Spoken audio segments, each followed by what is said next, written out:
Iya, kamu masih ingat nggak kasus pilot tertidur?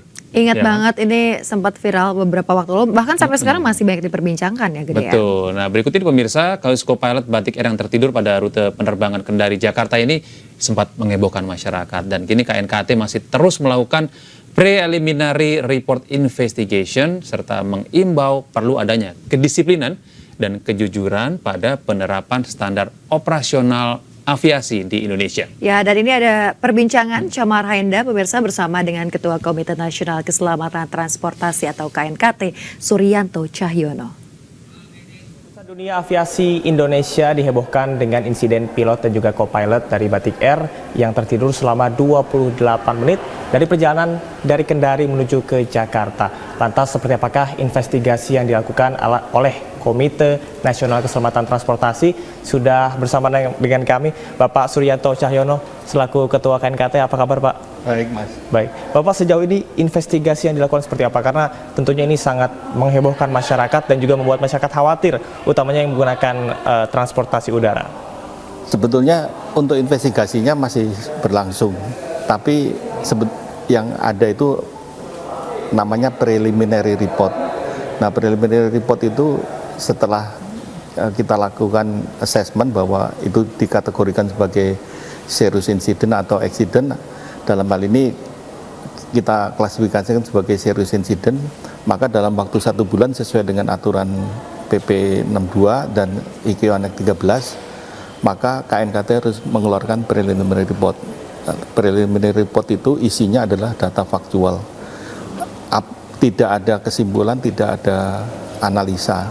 Jadi benar-benar data faktual, dan itu ya kita upload ke media, ke medsos dan ke IQ. Maka itu sebetulnya pada tahap ini investigasi masih berlangsung, jadi belum selesai, jadi belum ada kesimpulan sama sekali di dalam investigasi. Artinya dalam SOP aviasi sebetulnya tidak diperbolehkan dan juga tidak diperkenankan untuk tidur, begitu Pak? Kalau 2 set kru ketika 6 jam terus ganti, ya mereka tidur, ada kamarnya di atas. Tapi kalau yang penerbangan pendek ini, Kendari Jakarta ini penerbangan pendek itu nggak ada pilot penggantinya, dan mereka juga ya istilahnya rileks lah di dalam kokpit, tapi tidak tidur. Oke, artinya ketika berada di kokpit, pilot dan juga co-pilot harus selalu berdampingan, begitu ya Pak ya? Tidak bisa ditinggalkan yang satunya tidur, begitu ya Pak ya? Enggak. Ketahuannya itu ketika ACC Jakarta ini menanyakan butuh waktu berapa lama yang ada di jalur tersebut, kemudian tidak ada jawaban dari kokpit begitu. Dan ketika tersadar ini dan mendapat jawaban, pilot menyebutkan bahwasanya adanya gangguan komunikasi. Apakah Bapak melihat di sini ada kesan untuk menutupi kesalahan dari co-pilot yang tertidur? Kami belum sampai menganalisa sejauh mana masalah gangguan komunikasi ada dan tidak, tapi semua itu akan kami pelajari dan dilakukan analisa setelah, ya memang saat ini kami sedang proses melakukan evaluasi dari semua data yang ada di kita. Aturannya sudah cukup memadai, tinggal bagaimana kita mengimplementasikan. Begitu juga ketika mau berangkat, pilotnya kan lapor ke namanya dispatcher.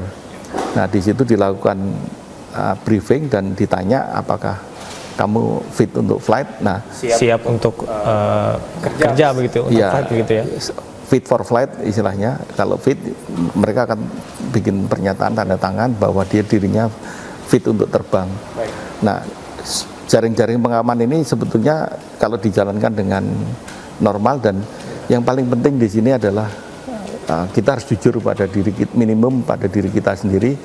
Kalau tadi malam saya istirahatnya 10 jam, tapi saya nggak bisa tidur dan ada gangguan atau apapun, ya kalau diri saya tidak fit for flight, ya saya harus berani mengatakan diri saya tidak fit untuk flight hari ini. Baik, Pak Cahyanto, ini mungkin untuk bisa mengedukasi masyarakat dan juga memberikan pernyataan kepada masyarakat bahwasanya kejadian ini tentunya menjadi pembelajaran yang luar biasa, dan agar masyarakat ini nggak jadi parno gitu untuk berangkat dan juga berpergian menggunakan pesawat, terutama untuk menjelang mudik. Kira-kira apa yang ingin Bapak sampaikan kepada masyarakat dimanapun berada terkait dengan kasus ini? Silakan Pak. Ya, terima kasih. Mungkin dalam kesempatan ini kami akan bersama-sama dengan Kementerian Perhubungan dan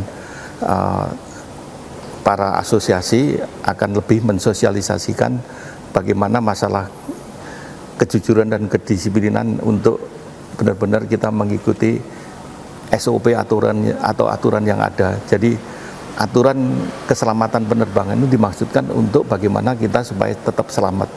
Dan kami lihat dari aturan dan praktek yang sekarang ada seharusnya sudah mencukupi. Cuman terbukti ada yang bolong, ya nanti kita akan melihat apa saja yang perlu kita rekomendasikan, dan kita akan bersama-sama dengan Dirjen Perhubungan Udara untuk mensosialisasikan apa yang perlu lebih di-enforce untuk mencegah hal ini terulang kembali. Oke.